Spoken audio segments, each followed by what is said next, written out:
Hi friends, ಎಲ್ರಿಗೂ ನಮಸ್ಕಾರ. Welcome to V studio. ಈಗ ಎಲ್ಲಿ ಆಟ ಆಡ್ತಿರುವಂತಹ ರೀತಿನ ನೋಡ್ತಿದ್ರೆ ನಿಮ್ಗೆ ಏನು ಅನಿಸ್ತಿದೆ ಫಸ್ಟ್ ಕಮೆಂಟ್ ಸೆಕ್ಷನಲ್ಲಿ ತಿಳಿಸಿ.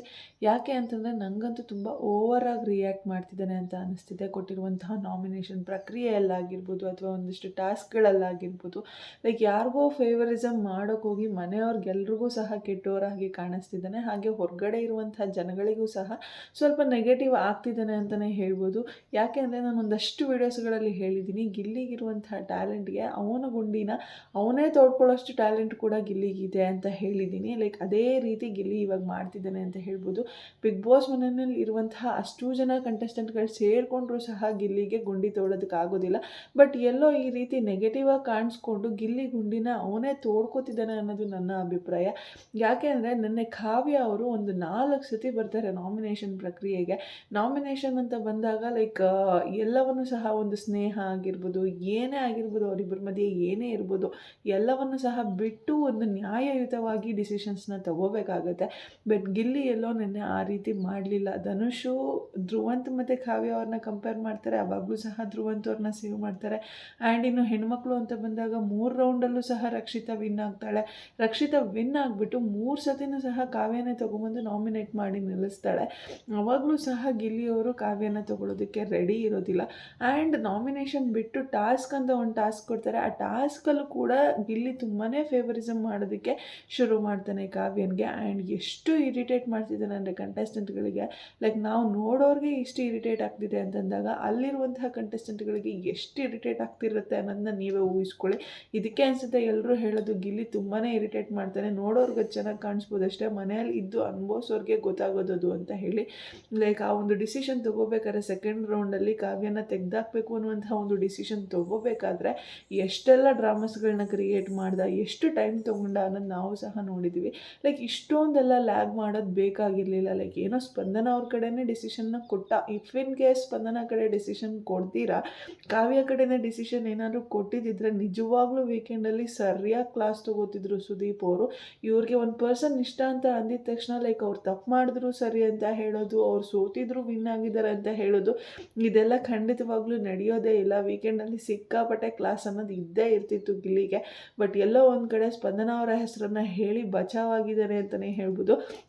ಬಟ್ ನಿಜವಾಗ್ಲೂ ಕ್ಲಾಸ್ ಇದ್ದೇ ಇರುತ್ತೆ. ಸ್ಪಂದನ ಅವ್ರ ಹೆಸರು ಹೇಳಿದ್ರು ಸಹ ಆ ಒಂದು ಪ್ರೋಸೆಸ್ಗೆ, ಆ ಒಂದು ಡಿಸಿಷನ್ಗೆ, ಲೈಕ್ ಆ ಡಿಸಿಷನ್ ಹೇಳೋದಕ್ಕೆ ಎಷ್ಟೆಲ್ಲ ಲ್ಯಾಗ್ ಮಾಡಿದ್ರು, ಎಷ್ಟೆಲ್ಲ ಡ್ರಾಮಾಸ್ನ ಕ್ರಿಯೇಟ್ ಮಾಡಿದ್ನು. ಹತ್ರದಿಂದ ನೋಡೋದು, ಕುತ್ಕೊಂಡು ನೋಡೋದು, ಯಾವ್ಯಾವ ಆ್ಯಂಗಲಲ್ಲಿ ಬೇಕೋ ಆ ಆ್ಯಂಗಲಲ್ಲೆಲ್ಲ ನೋಡಿದ್ನು.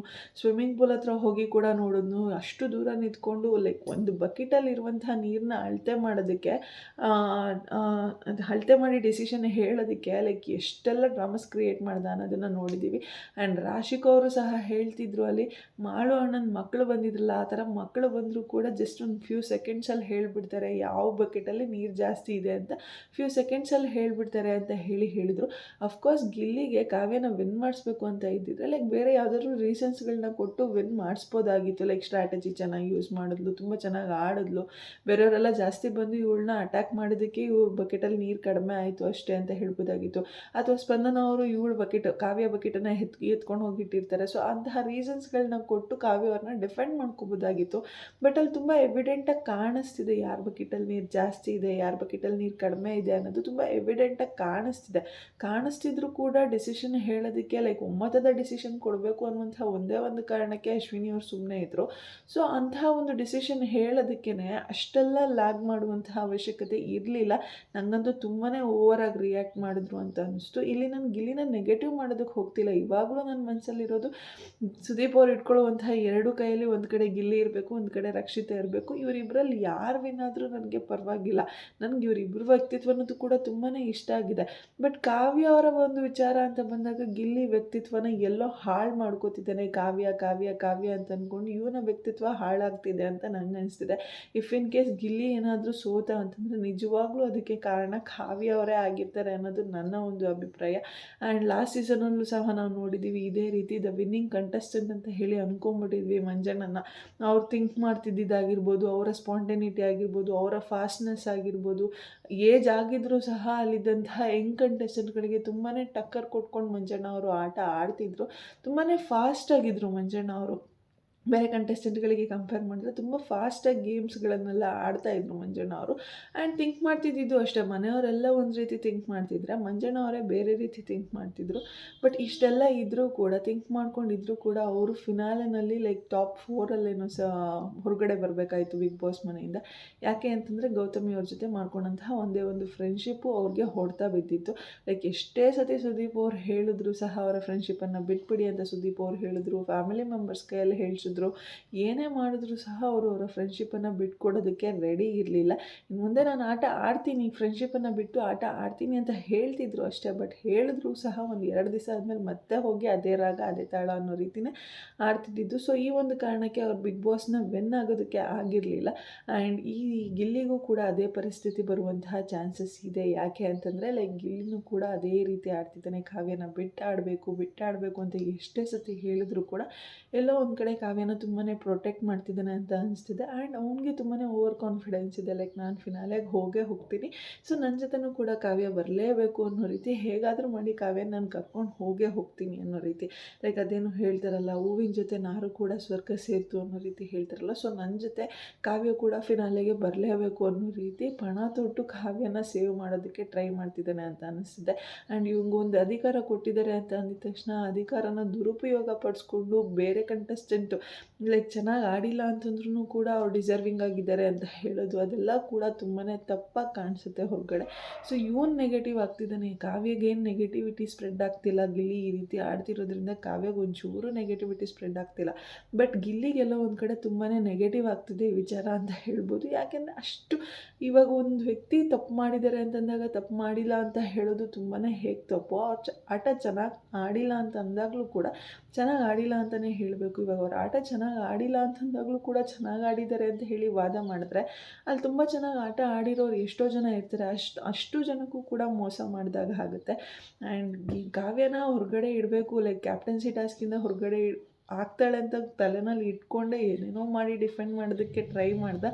ಬಟ್ ಕಡೆಗೂ ಅಲ್ಲಿ ಅಶ್ವಿನಿ ಅವ್ರು ಇದ್ದಿದ್ದರಿಂದ ನಿಜವಾಗ್ಲೂ ಅದು ಫೇಲ್ ಆಯಿತು. ಅವನ ಒಂದು ಎಲ್ಲ ಟೆಕ್ನಿಕ್ಸು ಫೇಲ್ ಆಯಿತು ಅಂತ ಹೇಳ್ಬೋದು. ಇಫ್ ಇನ್ ಕೇಸ್ ಏನಾದರೂ ಅವನೊಬ್ಬನಿಗೆ ಉಸ್ತುವಾರಿ ಮಾಡೋದಕ್ಕೆ ಬಿಟ್ಟಿದ್ದಿದ್ರೆ, ಲೈಕ್ ಸ್ಪಂದನ ಅವ್ರ ಬಕೆಟ್ ಎತ್ಕೊಂಡ್ರಲ್ಲ, ಕಾವ್ಯ ಅವ್ರ ಬಕೆಟು, ಆ ಒಂದು ಪಾಯಿಂಟನ್ನೇ ಇಟ್ಕೊಂಡು ನೀನು ತಪ್ಪು ಮಾಡಿದ್ಯಾ, ಟಾಸ್ಕ್ನ ಸರಿಯಾಗಿ ಅರ್ಥ ಮಾಡ್ಕೊಂಡಿರ ಆಡಿದ್ಯಾ ಅಂತ ಹೇಳಿ ಆ ಒಂದು ಪಾಯಿಂಟನ್ನೇ ಇಟ್ಕೊಂಡು ಸ್ಪಂದನ ಅವ್ರನ್ನೇ ಆ ಒಂದು ಗೇಮಿಂದ ಆಚೆ ಇಡ್ತಿದ್ನೇ ಹೊರತು ಕಾವ್ಯ ಅವ್ರನ್ನ ಇಡ್ತಿರ್ಲಿಲ್ಲ. ಸೊ ಈ ರೀತಿ ಬಯಾಸ್ಡ್ ಡಿಸಿಷನ್ ಅವ್ನು ತೊಗೋತಾನೆ ಅಂತ ಹೇಳಿನೇ ಏನೋ ಬಿಗ್ ಬಾಸ್ ಅವರು ರಾಣಿ ಅಂತಲೂ ಮಾಡಿದ್ದಾರೆ ಅಂತ ಅನಿಸುತ್ತೆ. ಲೈಕ್ ಅಶ್ವಿನಿ ಅವ್ರನ್ನ ರಾಣಿ ಮಾಡಿದ್ರು ಅಂತ ಅನಿಸುತ್ತೆ.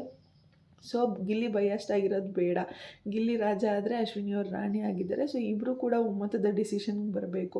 ಇಲ್ಲಿ ಗಿಲ್ಲಿ ಯಾರೋ ಒಬ್ಬರು ಫೇವರಿಸಮ್ ಆಗಿ ಡಿಸಿಷನ್ ತೊಗೊಳ್ತಿದ್ರು ಕೂಡ ಅದನ್ನು ಅಪೋಸ್ ಮಾಡೋಕ್ಕೆ ಅಶ್ವಿನಿ ಗೌಡ ಅವ್ರು ಇರ್ತಾರಲ್ಲ, ಸೊ ಆ ಕಾರಣಕ್ಕೆ ಇಬ್ಬರು ಉಸ್ತುವಾರಿಗಳನ್ನ ಕೊಟ್ಟರು ಅನ್ನೋ ರೀತಿ ಕಾಣಿಸ್ತಿದೆ. ಆ್ಯಂಡ್ ನಿಜವಾಗ್ಲೂ ಬಿಗ್ ಬಾಸ್ ತಲೆ ಇದೆಯಲ್ಲ, ಹ್ಯಾಟ್ಸ್ ಆಫ್ ಅಂತಲೇ ಹೇಳ್ಬೋದು. ಯಾಕೆ ಅಂತಂದರೆ ಗಿಲ್ಲಿಗೆ ಲೈಕ್ ನಿಮಗೆ ಒಂದು ಉಸ್ತುವಾರಿ ಮಾಡೋದಕ್ಕೆ, ನಿಮಗೆ ಒಂದು ಹೆಲ್ಪ್ ಮಾಡೋದಕ್ಕೆ ಯಾರನ್ನಾದರೂ ತೊಗೊಳ್ಳಿ ಅಂತಂದಾಗ ನಿಜವಾಗ್ಲೂ ಅವ್ನು ಕಾವ್ಯ ಅವ್ರನ್ನೇ ಸೆಲೆಕ್ಟ್ ಮಾಡ್ತಿದ್ದಿದ್ದು. ಬಟ್ ಅಲ್ಲೊಂದು ಟ್ವಿಸ್ಟನ್ನು ಇಟ್ಟರು ಬಿಗ್ ಬಾಸ್ ಅವರು, ಲೈಕ್ ಯಾರು ವೀಕ್ ಕಂಟೆಸ್ಟೆಂಟ್ ಇದ್ದಾರೆ ಅವ್ರನ್ನ ನೀವು ತೊಗೊಳ್ಬೇಕು ಆ್ಯಂಡ್ ಅವರು ನೇರವಾಗಿ ಕ್ಯಾಪ್ಟನ್ಸಿ ಓಟಕ್ಕೆ ಬರ್ತಾರೆ ಅಂತ ಹೇಳಿದರು. ಜಸ್ಟ್ ಕ್ಯಾಪ್ಟನ್ಸಿ ಓಟಕ್ಕೆ ಸೆಲೆಕ್ಟ್ ಆಗ್ತಾರೆ ಅಂತ ಅಂದಿದ್ದರೆ ಡೈರೆಕ್ಟ್ ಕಾವ್ಯ ಅವ್ರನ್ನೇ ಸೆಲೆಕ್ಟ್ ಮಾಡ್ತಿದ್ದ. ಬಟ್ ವೀಕ್ ಕಂಟೆಸ್ಟೆಂಟ್ ಯಾರಿದ್ದಾರೆ ಬಿಗ್ ಬಾಸ್ ಮನೆಯಲ್ಲಿ ಇರೋದಕ್ಕೆ, ಯಾರಿಗೆ ಅರ್ಹತೆ ಇಲ್ಲ ಅಂತ ಇದ್ದಾರೆ, ಅಂತಹ ಕಂಟೆಸ್ಟೆಂಟ್ನ ನೀವು ತೊಗೋಬೇಕು ಅಂತ ಹೇಳಿ ಒಂದು ಟ್ವಿಸ್ಟನ್ನು ಇಟ್ಟರು ಬಿಗ್ ಬಾಸ್ ಅವರು. ಸೊ ಅವಾಗ ಮಾತ್ರ ಗಿಲ್ಲಿ ಹೋಗಿ ಅಶ್ವಿನಿ ಅವ್ರನ್ನ ಸೆಲೆಕ್ಟ್ ಮಾಡಿದ್ದು. ಇಲ್ಲ ಅಂದಿದ್ರೆ ನಿಜವಾಗ್ಲೂ ಡೈರೆಕ್ಟಾಗಿ ಕಾವ್ಯನೇ ಸೆಲೆಕ್ಟ್ ಮಾಡ್ತಿದ್ರು. ಸೊ ಬಿಗ್ ಬಾಸ್ಗೆ ಕೂಡ ಗೊತ್ತಿದೆ ಗಿಲ್ಲಿ ಯಾರ ಪರವಾಗಿ ಫೇವರಿಸಮ್ ಮಾಡ್ತಿದ್ದಾರೆ, ಯಾರಿಗೋಸ್ಕರ ಆಟ ಆಡ್ತಿದ್ದಾರೆ, ಹಿಂಗೆಲ್ಲ ಆಟ ಆಡ್ತಿದ್ದಾರೆ ಅನ್ನೋದು ಗೊತ್ತಿದೆ ಬಿಗ್ ಬಾಸ್ಗೂ. ಸೊ ಅದಕ್ಕೆ ಈ ರೀತಿಯಾದಂತಹ ಟ್ವಿಸ್ಟ್ ಆ್ಯಂಡ್ ಟರ್ನ್ಸ್ನ ಇಡ್ತಿದ್ದಾರೆ. ಆ್ಯಂಡ್ 12 ಸೀಸನ್ ನಡ್ಸ್ಕೊಂಡ್ಬಂದಿರುವಂತಹ ಬಿಗ್ ಬಾಸ್ ಅವ್ರಿಗೆ ಯಾರನ್ನ ಹೇಗೆ ಬಗ್ಗಿಸ್ಬೇಕು ಅನ್ನೋದು ತುಂಬ ಚೆನ್ನಾಗಿ ಗೊತ್ತಿರುತ್ತೆ. ಆ್ಯಂಡ್ ಗಿಲ್ಲಿ ಒಂದು ಸೀಸನ್ ಮಾತ್ರ ನೋಡ್ಕೊಂಡು ಆಡ್ತಿರೋದು. ಆ್ಯಂಡ್ ಅವನಿಗೆ ಅಶ್ವಿನಿ ಅವ್ರನ್ನ ಸೆಲೆಕ್ಟ್ ಮಾಡೋಕ್ಕೆ ಇಷ್ಟ ಇಲ್ಲದೆ ಇದ್ದರೂ ಕೂಡ ಅವನೇ ಅಶ್ವಿನಿ ಅವ್ರನ್ನ ಸೆಲೆಕ್ಟ್ ಮಾಡೋ ರೀತಿ ಆಯಿತು. ಆ್ಯಂಡ್ ಆ ರೀತಿ ಬಿಗ್ ಬಾಸ್ ಮಾಡಿದ್ರು ಅಂತ ಹೇಳ್ಬೋದು. ಸೊ ನೆನ್ನೆ ಒಂದು ಎಪಿಸೋಡಲ್ಲಿ ಗಿಲ್ಲಿ ನಡ್ಕೊಂಡಂತಹ ರೀತಿ ಹೇಗಿತ್ತು ಅನ್ನೋದನ್ನು ಕಮೆಂಟ್ ಸೆಕ್ಷನಲ್ಲಿ ತಿಳಿಸಿ. ನನಗಂತೂ ನಿಜವಾಗ್ಲೂ ತುಂಬಾ ಹರ್ಟ್ ಆಯಿತು. ಆ್ಯಂಡ್ ಯಾಕಂದರೆ ಲೈಕ್ ಟಾಸ್ಕ್ ಅಂತ ಬಂದಾಗ ಟಾಸ್ಕ್ ರೀತಿ ಆಡಬೇಕು. ಅಲ್ಲಿ ಅಷ್ಟೂ ಜನ ಹೇಳ್ತಿದ್ದಾರೆ ಲೈಕ್ ಬೇಗ ಹೇಳು ಡಿಸಿಷನ್ನ ಅಂತ ಹೇಳಿ. ಬಟ್ ಗಿಲ್ಲಿ ತುಂಬಾ ಲ್ಯಾಗ್ ಮಾಡ್ತಿದ್ರು, ಇರೋಣೋ ಅಂತ ಅಂದ್ಕೊಂಡು ತುಂಬಾ ಲ್ಯಾಗ್ ಮಾಡ್ತಿದ್ರು. ಪಾಪ ರಘು ಅವ್ರು ಸಹ ಹೇಳ್ತಿದ್ರೆ, ಗಿಲ್ಲಿ ಎಲ್ಲರೂ ನೆಂದೋಗಿದ್ದೀವೋ, ಇಲ್ಲಿ ನಿಂತ್ಕೊಂಡು ಒದ್ದೆ ಬಟ್ಟೆಯಲ್ಲಿ ನಿಂತ್ಕೊಂಡಿದ್ದೀವಿ, ಬೇಗ ಹೇಳು ಅಂತಂದ್ರೂ ಕೂಡ ಲೈಕ್ ಬೇಗ ಹೇಳಕ್ಕೆ ರೆಡಿನೇ ಇರಲಿಲ್ಲ. ಏನೋ ಒಂದು ಕಿತಾಪತಿ ಮಾಡಬೇಕು, ಏನೋ ಒಂದು ಮಾಡಬೇಕು ಅಂತ ಹೇಳಿ ಒಟ್ನಲ್ಲಿ ಸ್ಪಂದನ ಅವರ ಹೆಸರನ್ನ ತೊಗೊಂಡ ಅದರಿಂದ ಬಚಾವಾದ, ಸ್ವಲ್ಪ ಪರವಾಗಿಲ್ಲ ಅಂತ ಅನ್ನಿಸ್ತು. ಇಲ್ಲ ಅಂತ ಅಂದಿದ್ರೆ ನಿಜವಾಗ್ಲೂ ಕಂಪ್ಲೀಟಾಗಿ ನೆಗೆಟಿವಿಟಿ ಸ್ಪ್ರೆಡ್ ಆಗಿಬಿಟ್ಟಿರೋದು ಗಿಲ್ಲಿ ಬಗ್ಗೆ ಅಂತ ಹೇಳ್ಬೋದು. ಸೊ ನೋಡೋಣ ಇನ್ನು ಮುಂದೆ ಬರುವಂತಹ ಟಾಸ್ಕ್ಗಳಲ್ಲಿ ಹೇಗೆ ಆಡ್ತಾನೆ, ಹೇಗೆ ನೆಕ್ಸ್ಟ್ ವೀಕ್ ಕ್ಯಾಪ್ಟನ್ ಆಗೋ ಚಾನ್ಸಸ್ ಏನಾದರೂ ಇದೆಯಾ ಅಂತ ನೋಡೋಣ. ಆ್ಯಂಡ್ ನಿಮ್ಮ ಪ್ರಕಾರ ಗಿಲ್ಲಿ ಈ ರೀತಿ ನಡ್ಕೋತಿರೋದು, ಕಾವ್ಯಂಗೋಸ್ಕರ ಇಷ್ಟೆಲ್ಲ ಫೇವರಿಸಮ್ ಮಾಡ್ತಿರೋದು ತಪ್ಪಾ ಸರಿನಾ ಅನ್ನೋದನ್ನು ಕಮೆಂಟ್ ಸೆಕ್ಷನಲ್ಲಿ ತಿಳಿಸಿ ಅಂತ ಹೇಳ್ತಾ ಇವತ್ತಿನ ಈ ವಿಡಿಯೋನ ಇಲ್ಲಿಗೆ ಎಂಡ್ ಮಾಡ್ತಾ ಇದ್ದೀನಿ. ಯಾರಿಗೆಲ್ಲ ವಿಡಿಯೋ ಇಷ್ಟ ಆಗಿದೆ ಪ್ಲೀಸ್ ಲೈಕ್ ಮಾಡಿ, ಶೇರ್ ಮಾಡಿ, ಕಮೆಂಟ್ ಮಾಡಿ. ಹಾಗೆ ಯಾರೆಲ್ಲ ಇನ್ನೂ ನನ್ನ ಚಾನಲ್ನ ಸಬ್ಸ್ಕ್ರೈಬ್ ಮಾಡ್ದಿರೋ ವಿಡಿಯೋನ ನೋಡಿದ್ದೀರೋ ಪ್ಲೀಸ್ ಬೇಗ ಬೇಗ ಸಬ್ಸ್ಕ್ರೈಬ್ ಮಾಡ್ಕೊಳ್ಳಿ.